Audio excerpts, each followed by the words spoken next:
A few months ago, I stumbled upon a video from the Middle-Aged Minx. I had never heard of that channel, and I ended up watching the video, and I thought, that was cute.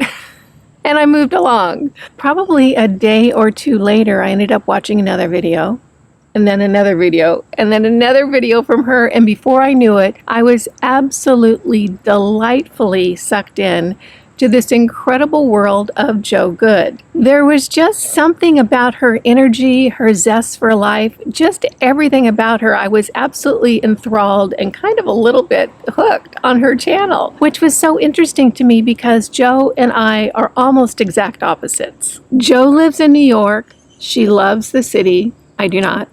She is such a fashion gal. I mean, she always looks stunning and beautiful. I do not.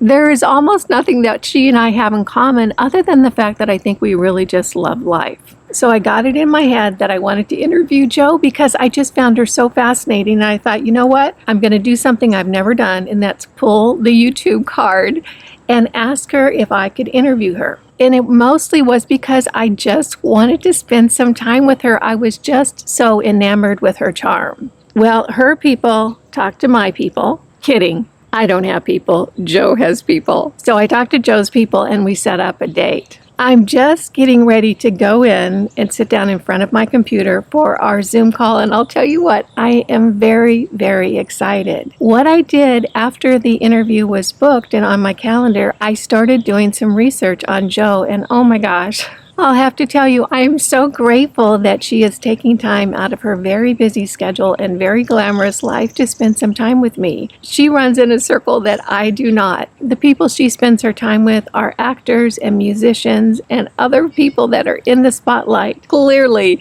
this is not what I'm doing on my channel, but I am so thrilled to be able to sit down with her. What I learned through my research is she is an absolute icon in the UK. I was not familiar with her because I'm in the US. I don't watch TV. I barely listen to the radio. Actually, I don't listen to the radio at all. So I wasn't familiar with her, but she has such an interesting background. She has done so much, seen so much, and she's just an incredibly, wonderfully delightful person, and I can't wait for you to meet her if you haven't yet. If you're new here, I'm Kimberly. This is Pretty Over 50, where we talk everything makeup, skincare, and lifestyle for the over 50 woman. If this is your first time here, I'm so glad you're here for this one. This is going to be a fun and exciting journey. I hope you'll consider subscribing while you're here and make sure you click that notification bell so you don't miss any of my upcoming videos. And if you're visiting here from Jo's channel, I want to thank you so much for stopping by. I think you're going to love spending time with the delightful Jo Good.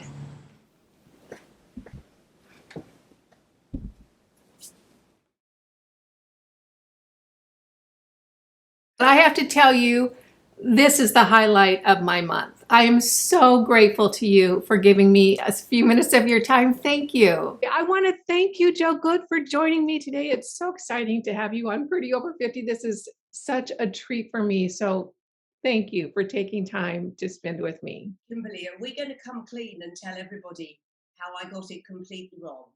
How I actually got the timing wrong on it. And poor Kimberly has had to reorder her whole day because I stupidly got the timing wrong. Because here it is 5 o'clock in the afternoon. And with you, I think it's round about, what is it, 11 o'clock, 9 o'clock in the morning? It's noon here. Jo is apologizing. I have done that so many times. And I think it's Zoom's fault because even though they tell us, they need to tell us bigger. Kimberly, can I just say, I haven't got some old man by the side of me. This is my bulldog snoring. So I need to show you her simply so you don't think it's my stomach rumbling. This is Myrtle. And is your dog Lucy nearby? Lucy is back in the bedroom because if she wasn't, she's puppy stayed, jumping all over me. She's got that energy. So she's back having a little chew treat and she's happy there. So she feels safe and protected. How old is she? Lucy is 9 months old. Wow. Yeah. Yes, Myrtle is 10 months old. Yeah, they're both puppies. They're both. After you were so gracious and decided that you could spend some time with me, and I appreciate that, I did some research on you, Joe. And when I fell in love with you, it was really kind of out of the blue. I wasn't familiar with you just because I'm not in the UK. I'm here in the US. I don't watch TV. I haven't watched TV in decades. I don't listen to the radio. So there really was no way for me to find out about you, but you're an icon in the UK, is what I discovered. And I also read that you had your first show on the BBC when you were 17. Is that true? Was I 17? I know I was very young. And that wasn't in radio. I was an actress, so I was working on the BBC a lot as an actress. And maybe it was around then. I was, forgive me for sounding very arrogant, I was a very pretty young girl. And it was I had a look that fitted the times, basically. And so I got a lot of employment waddling on and off television programs, literally. And I don't think any actress would do this now. I was literally just called a dolly bird, and I'd just wander on and wander off, quite happy. And so, yeah, I started very young. I started as a dancer, and then I was an actress, and then I fell into radio, basically. Radio rescued me. I can put it that way. It literally rescued me. And what do you mean by rescued me? Can you define that a little more? Well, I'm quite pleased that you're the other side of the pond, because I was in a soap opera over here in the 80s that was hugely popular, and it had between 15 million and 20 million viewers a night on terrestrial television. This is 5 nights a week. And it was called Crossroads. And many of your viewers and subscribers who are watching in this country and in Europe will know Crossroads. You certainly won't in America, and I don't think there's an equivalent. It was ropey. But it was almost a parody of a bad soap opera. So the sets would wobble. There was very little editing, and you just had to get on with it, basically. But it made me a household name at that time in the 80s from that soap opera. And nowadays, if you're in a soap opera and you come out of it, people really respect you. In those days, soap opera was the poor man's relative, really. It was not really respected in the acting world. So when I came out of it, to get acting roles where I wanted to be taken seriously was quite tricky, because I'd go to an audition and then they'd go, "Oh, you're from Crossroads," and I'd think, "That's it, I'm never going to get it." And so I am quite opinionated, as you will know from my vlog. And I went onto the local BBC station when I was living in Brighton, which is on the south coast of the UK. And they asked me just to come in as a celebrity and review the newspapers. And as I say, I'm quite opinionated, I'm very gobby. And so I went off on one, and then they said, "Would you like a show?" And to cut a long story short, I started to do the breakfast show for the BBC in Brighton. And then that's what I gave all my energy to, because I loved it. And then I was headhunted to come to London to work for BBC London, which is where I've been for about 20 years. So it did rescue me, because my acting career was going nowhere, Kimberly. Were you an aspiring actress? In other words, was that a goal that you had, or was it something that you just sort of fell into? I think I was always a show off. And I went to a very good drama school. Because I started as a dancer, I was used to performing from an early age. And then I went to a very good drama school, and many of them went to the Royal Shakespeare Company. I went to a fourth-rate soap opera. And yeah, I was never an academic. I was never expected to go into university. I could never have got in. I could never have survived. It was obvious that I was going to be an entertainer of some sort. And was your education in the arts, was that in Australia? I know that you spent your youth in Australia and then moved back to the UK. So I grew up in Australia. I was born in London, and my family went over. My dad was contracted to work in Australia just for, I think it was 3 years, and he loved it. I loved it. My mother hated it, so we kept coming back and forth. We weren't wealthy. His firm paid for this to come back and forth. And again, I think that gave me a huge amount of confidence because I was always the new girl at school with either an Australian accent or an English accent. My brother, who's an introvert, it made him very introvert. It made me even more extrovert. And we finally came back, and that's when I went to a London drama school. So, and I had a lot, I love Australia, absolutely love it. I have to say, this always makes people laugh. My ex-husband is in Australia because I talked about it so much. He went and has remained there. No kidding, isn't that funny? And so you were this young extrovert and you were adorable. I imagine that though you had the world at your feet at that point. I think it was a time. I interview actors every single night on my radio show, and I feel so sorry for them now because times have changed. There's not a lot of work, although I must say streaming with Netflix and the like, there's more work coming along. But for me, for my generation, there was so much work. There was loads of light entertainment on the BBC, on ITV. These are the main UK terrestrial channels. There was a lot of films being made in the UK at the time, loads of West End shows. I was in the West End for quite some time. There was a lot of work. And I think partly there was a lot of work, but partly there were fewer of us because in those days we all had to belong to a union called Equity. You couldn't be employed unless you were part of the union. And then that all dissolved so that anybody could then become an actor. You didn't have to train, you didn't have to be a union member. So the whole world, if they fancied it, could go for the same audition as you. And that's a good and a bad thing, really. So moving into radio, how was that for you? Was it a fun adjustment? Was it challenging? Tell me a little bit about moving from the world of a soap opera to being on the radio. I'm going to just move Myrtle because I think anyone who's joining us will think this is my stomach making this noise. Myrtle is an absolute superstar on Joe's channel. She's just delightful. I love her. Look, she's coming back, Kimberly. Come on, do a Lucy. Lucy's nicely in the bedroom. That's it. You say that. Right. Sorry about that, everyone. So going on the radio. Oh my goodness. Have you been on the radio, Kimberly? You must have done. People asked you to be on. No. Well, No. I'd have you on my show. In fact, I will have you on my show like this. When you're on the radio, if you're a control freak like me, you literally run everything. So we drive our own shows. And so you have a desk with all the equipment, all the screens. You control it. You have a producer who sits the other side of the glass, and you literally fade in and fade out. Anyone I'm interviewing, I don't like, they annoy me, I'll just fade them out and play a record. I mean, it's amazing. You have total control. And I think my favourite part on the station I'm working at now is we invite phone calls. So we'll do a topic on, say, cycling around London, love them or loathe them. The phones will go crazy and you get to speak to everyone.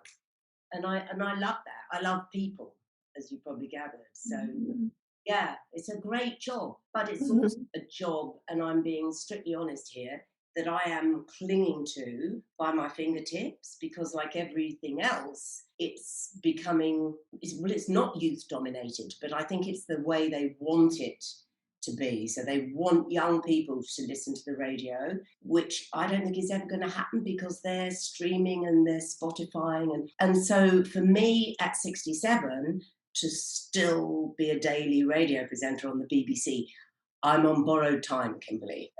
I am. I had the most interesting experience because I met you just randomly on YouTube. I say met you.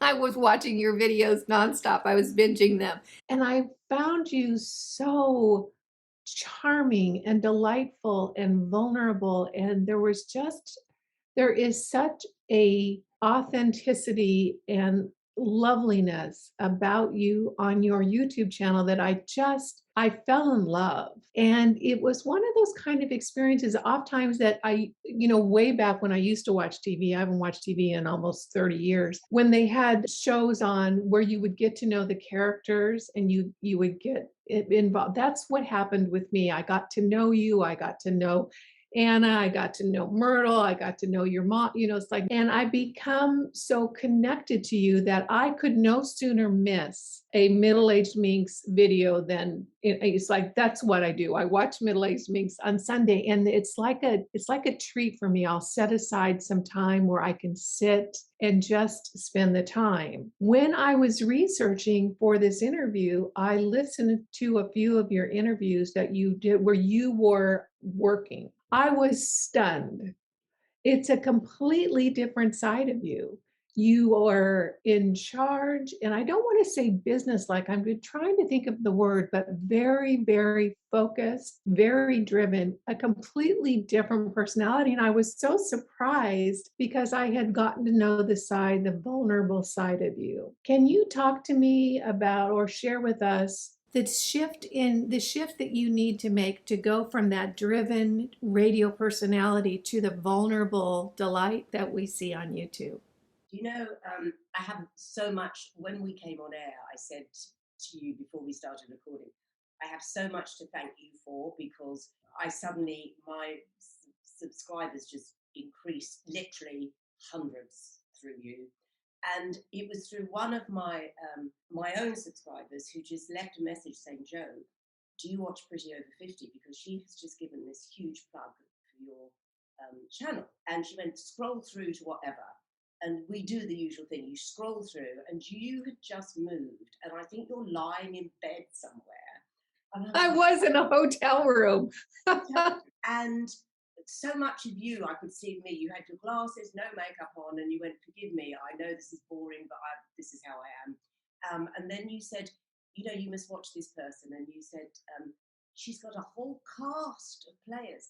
Now, until you'd said that, I'd never thought about it. I thought, yes, I've actually, and it's you that pointed this out to me, I have created this soap opera around me through sheer circumstance. It's just I film wherever I go, so there is always the cabbie, there is my mum, there is my best friend and her dog, there is my producer. And I suddenly, you summed it up and said, "You've got this cast of characters." And I was telling all of them, I went, "You've got to watch her. She's just summed it up." And then I was drawn into watching you, and I went right the way back to the beginning. And there are so many things I want to ask you, which I need to say to everyone, we are going to do a reverse. So we're going to book a date where I ask Kimberly the questions. So I will give you due warning of all of that. To go back to your question, and again, you're so astute, because I hadn't really noticed there is a great deal of difference between me vlogging and me broadcasting. But I suppose there has to be, because, as I said, you own the show, so you own the radio show, and you have to. There's an expression where they say, "Don't let it bleed," and so you can hear this with presenters who aren't keeping it on track. They get distracted, and it bleeds everywhere. So the listeners going, "I don't know where it's. What are they on about?" You've got to keep it focused. You've got to, what they call the housekeeping. You've got to time check. You've got to brand. You're listening to me on BBC Radio London. It's coming up to this. We will be talking about this. These are the housekeeping facts that are ground into you. And I'm quite an organic person. I don't like rules, but I understand that those rules have to be made for listeners to actually stay with you. So there's that element to it. You're driving the show yourself. So you're sitting, you're controlling every single thing the listener hears. You're controlling the music, your voice, and the callers.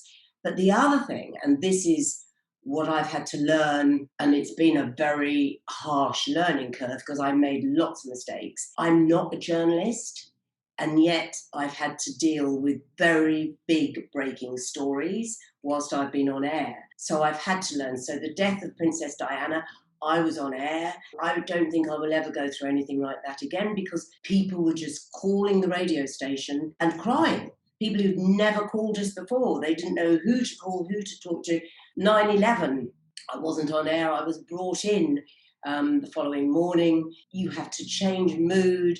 You have to reflect how people are thinking, and you have to stay really, really focused. And I don't know how many of you, we had a dreadful incident here in London called Grenfell, when a tower block set afire and burnt. It's around the corner from me, and it was dreadful. And lessons were learned from that. There were many fatalities. It was awful, and that's on my patch. That's round the corner from me, and I'm expected to go in, talk to people who had relatives in that block. You really have to be controlled, and you have to be so respectful, and you have to never offend. And I think on my YouTube channel, I probably offend quite a lot, because the BBC are not paying for it, or me.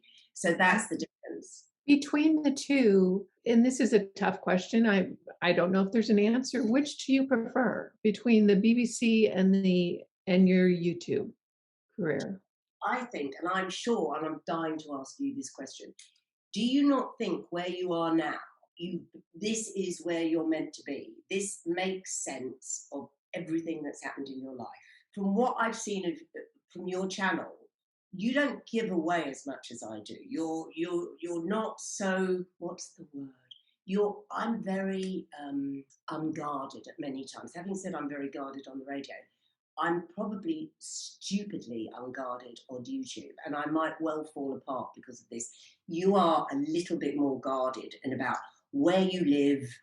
I know we know the state that you live in, but you don't. I mean, people know my front door. Cab drivers just drop me at the front door, and without me even saying. And my producer said, "Joe, that is not good." And I went, "I love it. I love it, because this YouTube absolutely makes sense of everything that's happened in my life. I control what goes into it, whatever I want to shine the light on. In other words, put the camera on. I control it." And I love this. I love YouTube. And it's my greatest love. It is my greatest love, more than radio. And I love radio, but I've done it for 30 odd years. This is new to me, and it's so exciting. And I am learning from people like you. I sit and watch you, and I just think, right, okay, why is it we all lean in to whatever you show us? Do you know what I mean? That's an art form, I had read, or I think it was in an interview that you did with Anna Edit. I watched that interview and again saw you in such a different persona. What you said in that interview is that you were obsessed with YouTube. And I got the sense that perhaps you were obsessed with YouTube before you even started a channel. Can you talk to me about what finally clicked in you, or how did you finally make that decision that I'm going to do this? I was absolutely obsessed. The Anna Edit, Lily Pebbles, Nadine Baggott, a beauty editor of much repute, and you and Nadine I owe so much to, because she also promoted me on her channel. I've watched her for years. I love reality television, so I've always loved reality television. I don't include the Kardashians, but I would never dismiss them. I just think how clever. But I love Big Brother. I love watching real people play out. And I know people will say, well, nothing's real. You're sitting, we can't see what's around the rest of you. No one can see the mess that's below this sofa. Nothing is really real when you have a camera pointing in a certain direction. But I buy into it. I love watching people's lives. It can never be too slow. Some vloggers, people will say, well, nothing happened. They've got no content. I just think, I don't care. I will literally watch them washing up. I absolutely love it. So why did I suddenly do it? I would go into work at the BBC. I had this wonderful, and this is a whole different story. I had this wonderful producer called Elisa. She's Irish. And she and I worked together. We did the late show together. We did the afternoon show together. Wherever I went, she followed me as a producer. She was a mother and a daughter to me. She was fantastic. And she could be rude to me and me to her, no offense taken. And I would come in and say, have you been watching the Anna Edit? Have you watched so-and-so? Have you watched so-and-so on YouTube? And she just said to me, oh, for God's sake, stop. just do it, do it. You're so obsessed, just do it. And I went, I don't know how. Technically, I am totally inept. I know I talk about running a radio show. I mean, I know you do your own editing. I don't. I'm absolutely rubbish at half of this. She logged me onto Google. The password she gave me was her password. No one will know it. Every time I log on, I always think, oh, Elisa. And she got me going. She just went, shut up and do it. And it was like, it was like a duck to water. I absolutely loved it. As I say, I'm rubbish at editing, and I really must learn how to edit, and then I will have more, no, I mean, I have control because Philippe lets me, I screenshot and shot list and he tells me where he's put it. I just loved it. I just took to it. And this Elisa, for anyone that follows me, she took redundancy from the BBC. She's very young. She took redundancy from the BBC when she was pregnant and wanted to travel with her husband from New Zealand. And I said, vlog it, just vlog it, and call yourself Van and a Pram. This is no word of lie. And they are now a YouTube family called Van and a Pram. So they're doing it and traveling all around Europe.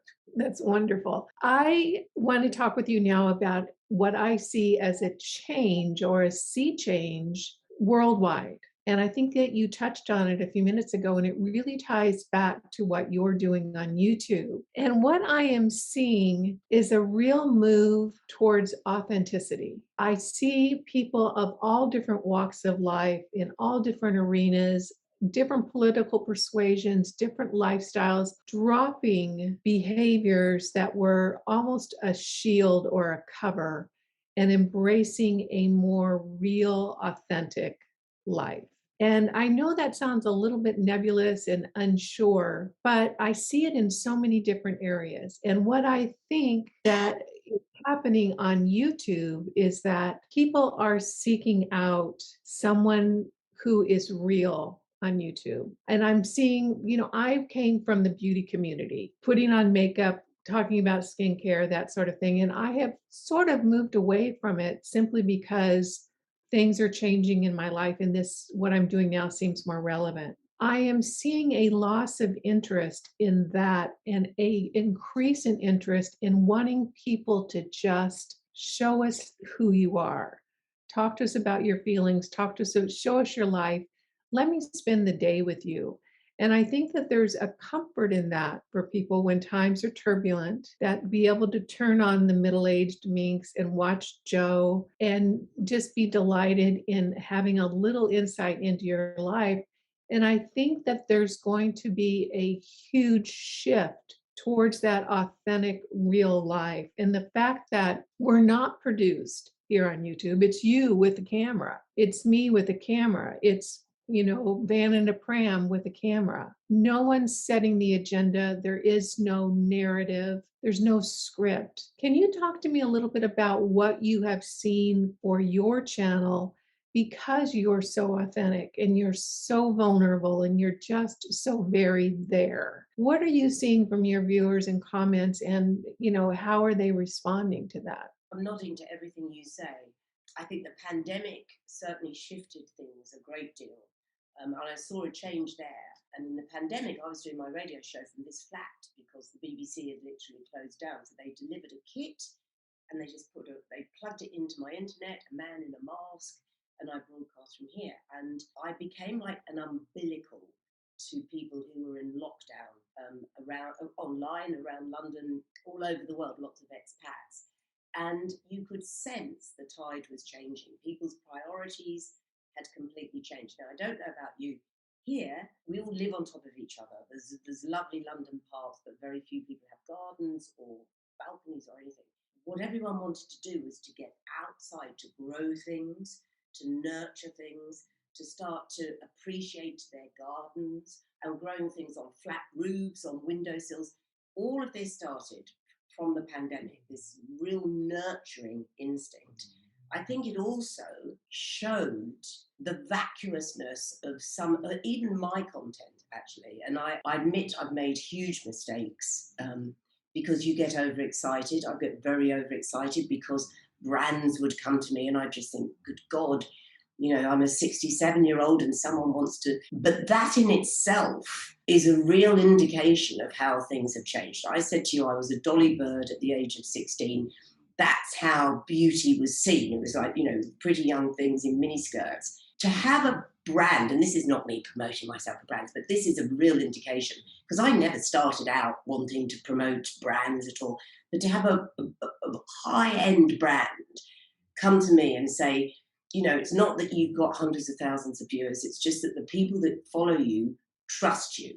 So they will trust what you show them, which gives me a huge amount of responsibility. But can you imagine my mother, when she was my age, being approached by one of her favourite skincare companies to say, can you actually promote this for us? I mean, it would never, ever have happened. So I do, in the commercial section, I do see them changing, and you do see older role models playing a huge part, and diversity, and that's as it should be. The comments, the majority of comments, and this does upset me, I get so many women saying, oh, I just wish I could be like you. You just run around, you go in here and you go there. And I just think, what has happened that you don't feel you can do that? What has happened that you can't be bold enough to walk into a situation solo without a man or a woman on your arm? That what has happened to my generation after childbirth, after marriage, whatever, that makes them think they can't have what I've got? Because I am nothing special. That's the other thing. I am nothing special at all. I've just had I've had quite a charmed life. I've had a huge amount of tragedy. And that's another thing. How much do you show, and what do you people have their own tragedies. Do they want me to sit and talk about my, down days? No. And I won't do that. I just won't do that. But I do think probably the saddest thing for me is children of the 50s, which is when I grew up, somehow went through this marriage, childbirth, out the other side, feeling less than they were before they went into it. Now, I didn't do any of that. I had a wonderful marriage. He's in Australia. It failed. No children, never wanted children. But I still feel that I can do whatever I want to do. Now, that may be sad. People may think, well, she's deluded. But I still think there's nothing that's going to prevent me doing what I want. Yeah, I think that you brought up something that I see a lot in my channel too, and that's women saying, you gave me the courage, or I don't think I could ever do that. Talking about getting outside of a narrow comfort zone or a comfort zone. And I guess I feel like it's almost placed upon us. In other words, that's the pervasive feeling in our society, Western society, that once you get to a certain age and you're female, you can't do certain things. I think that I don't have that because I don't consume media. I'm not listening to what other people are saying. I'm just doing what I'm doing. And like you, I am not to the place yet where I feel like there's anything I can't do. And it's probably overconfidence on my part. Not that I am that skilled, but I think I can figure it out. I can find the answer somewhere, and I can do this. Constantly overconfident gets me in trouble all the time. But I think that's one thing about you that I find so infectious, is just your continued energy and enthusiasm for life. Have you always been this way? Yes, I have. Annoyingly so, actually. I have the down day, and very rare though, and I snap out of it very, very quickly. Yes, I've always been an optimist. I've always been bright and happy. I wake up happy. When life drops something on my head, I think I can't wait to interview, because I think we're very similar in that I don't want anyone else to help me. I will get myself out of this situation. I've always got myself out of situations. And I'm proud of that, actually. I don't delegate. I just think, right, think this through, sort it. You can sort it. And yeah, I worry all the time. My mum's 97. I have almost no family, and that's always in my head when I go to sleep at night. I really worry about that. But I also know that she's incredibly proud of me. I also know that she always said, keep going, keep going. She's been amazing, my mum. Very working class woman, has never questioned me showing off, keeps me firmly grounded, as did all my family. But yes, I am annoyingly optimistic. Annoyingly. You use the word overconfident. Yes, I'm overconfident. Your mother, Muti, is so supportive and loving and I know she looks at you and is so proud. Well, I'm glad you say that, because I'm very, and again, again, a lot of women comment on this on my blog, is that you've got to an age, so I've never wanted children, and yet now I have responsibilities, and she's my responsibility, but she does her damnedest to be independent. But she's 97 and she needs care and that out. But she never ever wanted to be a burden. She's never been a burden to me. And but a lot of women say, "Oh gosh, value your mum, Joe. Value your mum, because I see the relationship you have, and when they go, I can't imagine. I can't even imagine. Can't imagine what it'd be like." And yet we were never, growing up. I was a dreadful teenager. You can imagine. But it's as we've got older, we've become so bonded, myself and my mother, and I truly dread the day. Yeah.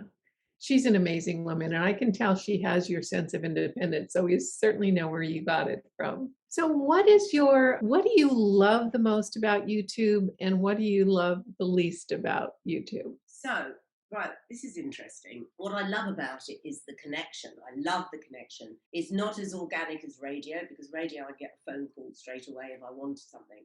But the comments an hour after you've posted, if you're doing well or not. And then, I don't know what you do. I post it on a Sunday and then I leave it for an hour and then I secretly have a look and it goes, do well, or else this isn't performing as well as your others. This is where they stopped watching you. This is where they loved you. This is where they just turned you off. And it is a science. It's an app. We don't, on my listening figures for the radio, I know how many people are listening, but they're not dissected like YouTube, and no one says to me they don't like you actually at 10:30 at night. They've just turned you off. I mean, it's so whatever you did there didn't work.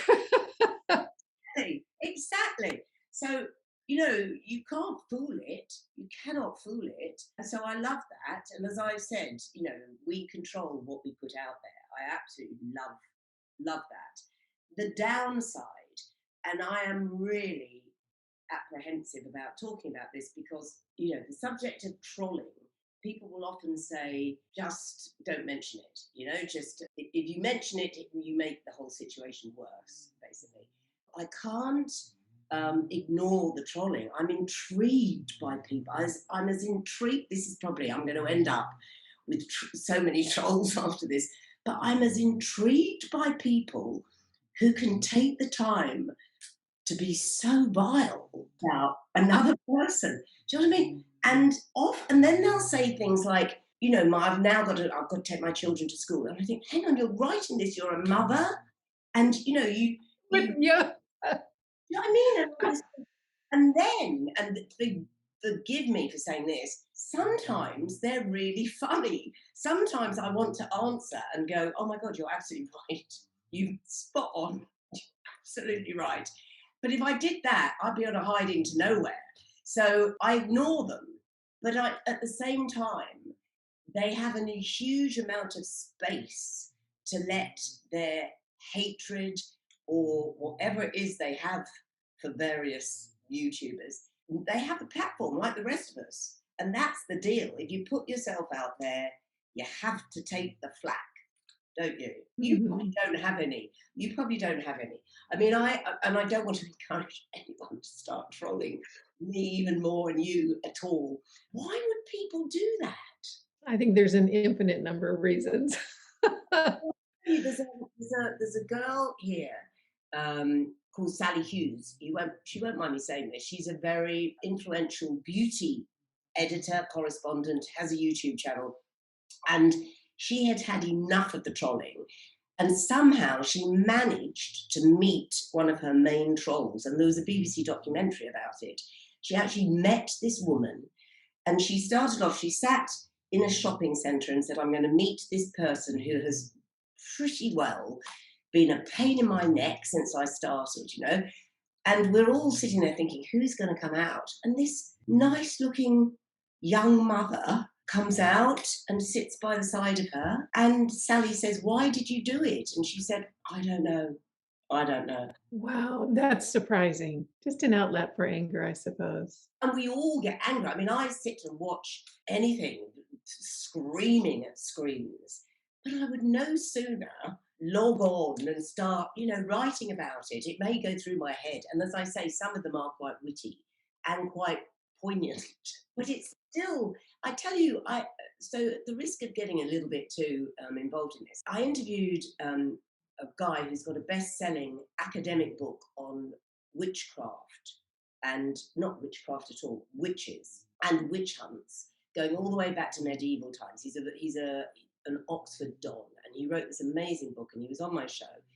And at the end of it, he said there are still witch hunts. These witch hunts are still going on, and they're online. So they're just as nasty, but they're online. Yeah. And mainly women. Women, as though we haven't been through enough. You know? Men get into bar fights and women get snarky online. Snarky. I love that word. Snarky. Yeah.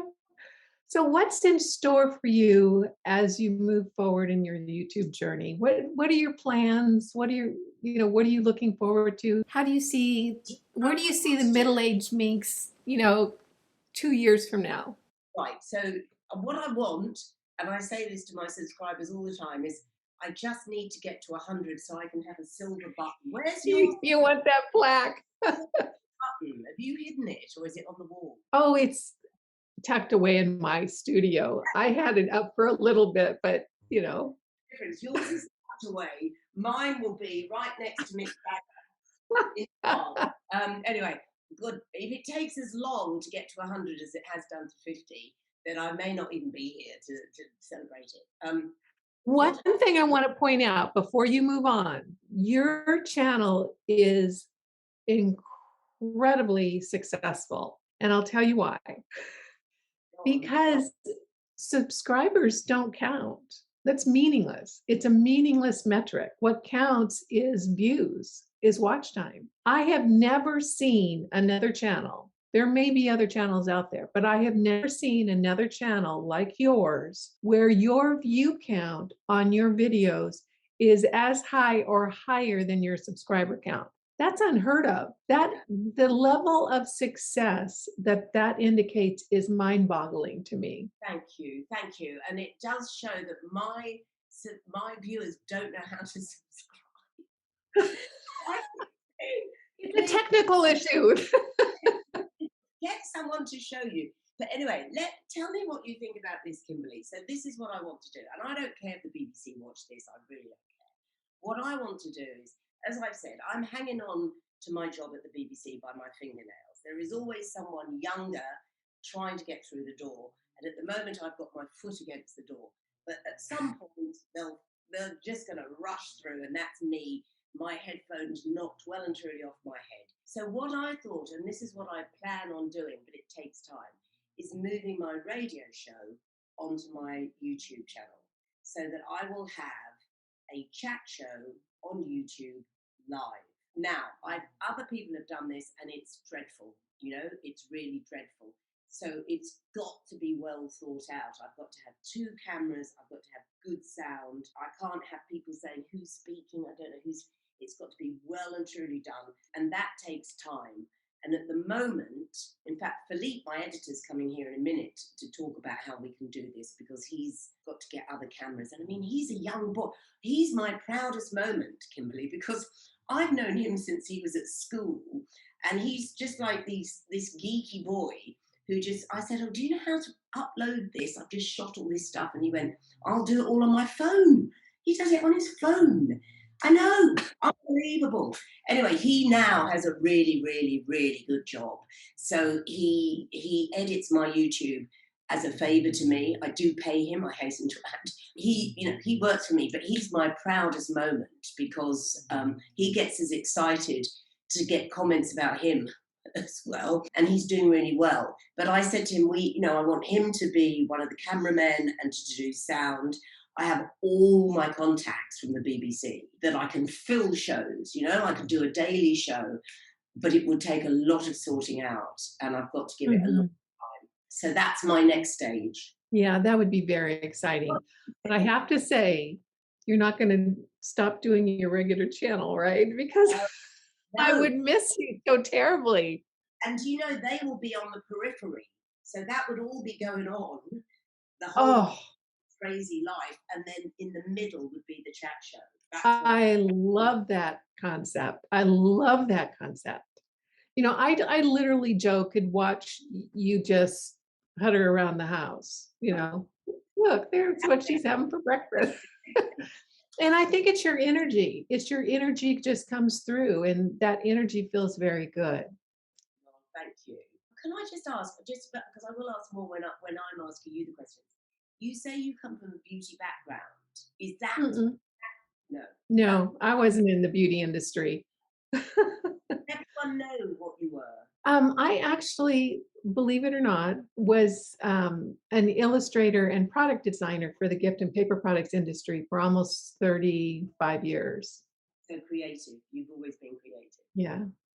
I've always worked for myself, and it's always been, Joe, just like you, I did a job, I'd get fired in a day, So this is, the next best thing. I'm reading this brilliant, I don't know if I've got it here, there's a brilliant book called The Artist's Way. Have you read it? No, I haven't. Oh my God. It talks about creativity, and it talks about how to keep, and this is, I don't mean to sound elitist, we're all creative, everyone's creative. If you're garden, sewing, knitting, embroidery, sorting the house out, we're all creative, and it's how to work on your creativity. And she says, don't stay still in one place, move locations. It's the best thing you can do, is move geography. And we're all so scared. And you did it, and I am so impressed that you did it. And done it with all the hassle that it. Okay, speaking of moving, and we'll wrap up with this, I have to ask, how is Mallorca? Oh my gosh. So I go this Friday. It takes a long time packing. That's what my blog is all about. I go on Friday, and I'm going on a yoga retreat, and then I'm going to stay with my friend Frankie. There's a very famous comedian over here called Julian Clary. I don't know if you know him. His sister was a dancer with me. In fact, she's as tall as I am short. She was a Tiller girl and a Bluebell girl with a chandelier on her head, same age as you and I. So, and she now lives in Mallorca. So I'm going to have to go on a yoga retreat and then spend 2 days with her, and then I'll be back.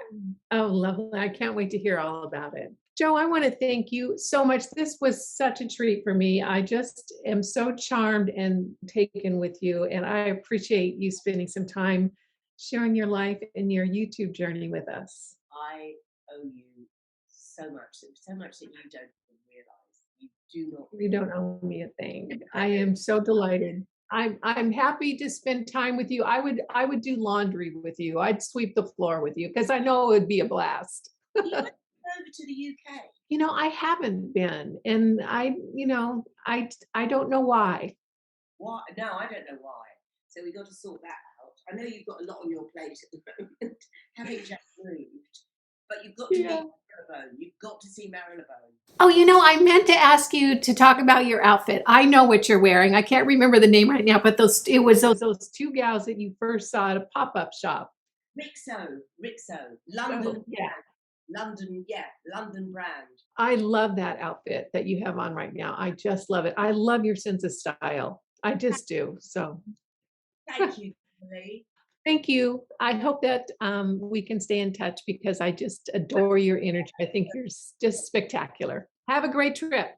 Thank you, Kimberly. Bye for now. Okay. In Mallorca on Sunday. Bye for now. Bye now. Bye now.